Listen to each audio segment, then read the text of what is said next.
There's a lot to talk about on the show today. You know how we do it. At some point, we'll do our newspaper review where Ibrahim tells us everything that made the headlines to the newspapers. And then we have an interview where we'll be speaking about politics. Let's just keep your fingers crossed. And then we'll move on to FCT. We'll go to Abuja where they give us the brief from Abuja. And then we come back to Lagos where the beautiful Olamide will tell us everything that is trending all around the world. We're trending now. So please grab your cup of coffee and let's have a fantastic show. But we'll start with the story where the federal government has appealed to the Academic Staff Union of Universities to reconsider its decision to embark on an industrial action. Now, in a joint statement, Minister of Education, Tunji Alausa, and the Minister of State for Education, Professor Suwaiba Ahmed, stressed that the government remains open to dialogue and is determined to ensure lasting solution. Now, the minister expressed concern over ASUU's decision to initiate strike action despite concrete steps by the government to address the union's concerns. They also reminded the union that the principle of no work, no pay remains an excellent provision of Nigeria's labor law, and the federal government will invoke it should ASUU proceed with the strike. Now, government says it has shown sincerity and goodwill throughout its decisions with ASUU, with key demands already addressed, including a significant increase in teaching allowances and an improved working conditions for academic staff. This is the conversation, you know. Over the weekend, we were talking about ASUU strike. And over the weekend, we were talking about the ASUU strike. And, you know, when we talk about ASUU strike, it's something that has gone on and on and on.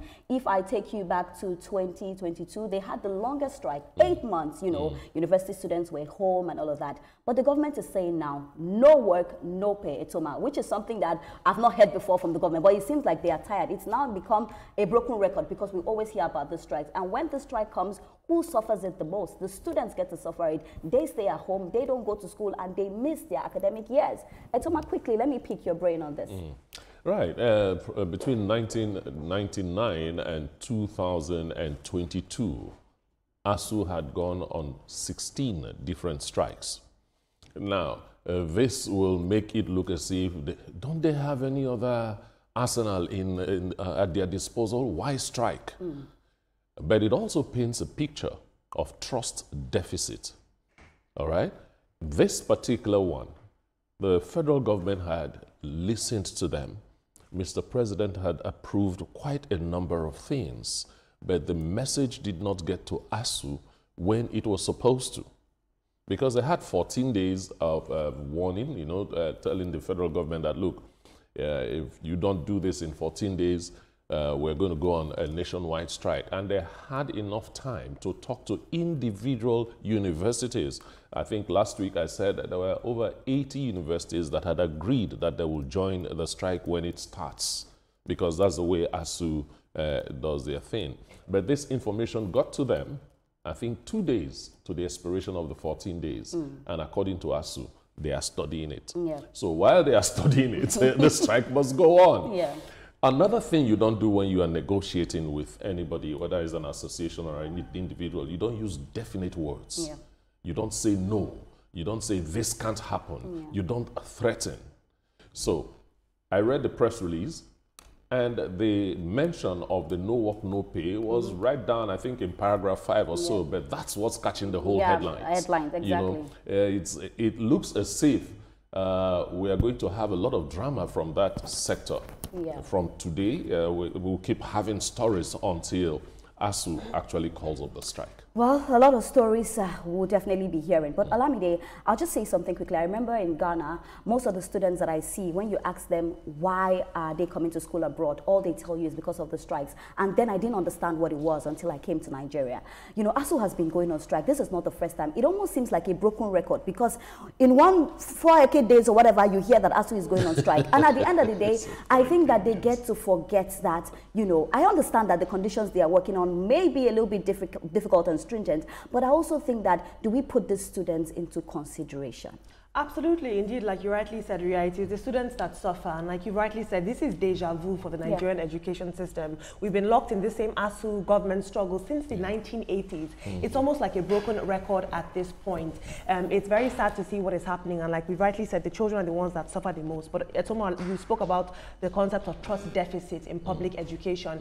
Every time we have an industrial action, it will deepen the collapse of confidence in public education, and it will send our students abroad. It it will push them away into other education systems, which will lead to an even deeper brain drain. Now, the Nigerian government has said that they have earmarked, they've already given 50 billion naira in funding towards this, and they've earmarked a further 150 billion naira. But for me, what it looks like at this point, that it's not an issue of cash for ASUU, it's an issue of structure, reform, accountability, and a total overhaul. I think that's what they are focused on here. It's a shame that the students are the ones suffering this, but it will be good to see them get into a proper agreement. That's right. It's very, I think the main deal, bone of contention here remains the 2009 deal. Exactly, that's and what it would be good if they fine-tune those arrangements because the students are suffering. And Ibrahim, that's what I want to come to you at. That deal that was had, the government is saying that they are meeting some needs. The other day on the news, we're speaking about it, 50 billion, 150 billion, you know, they're saying that they're putting it into education. And it's just very worrisome that we hear all this monies, but we still hear these people go on strike. And I want to play devil's advocate. I also want to speak about the lecturers that are going through harsh conditions, because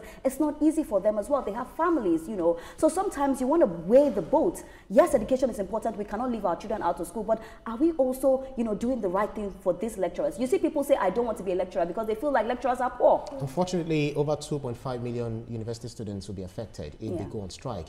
You know that since 2009, ASUU had gone on at not less than 18 different strikes, and then that's led to JAPA. In fact, it's so sad that for my master's class, the dean of that department, the HOD of that department, is it the dean or the HOD in some way? But he had actually left, one of the professors had actually left the department, you know, for abroad. Let me just put it that way, because it used to come on, you know, the breakfast show, like, okay, let's do something. Let's talk about, you know, ASUU. Let's talk about the education. Say, I'm no longer in Nigeria. Why do you leave? So one thing I've always said is, a nation can never rise above the quality of the teacher. So we should do everything. The federal government is actually listening to them. They are having a conversation. That's why I say we have been very, very, you know, open. We are having this dialogue. Do not go on the strike.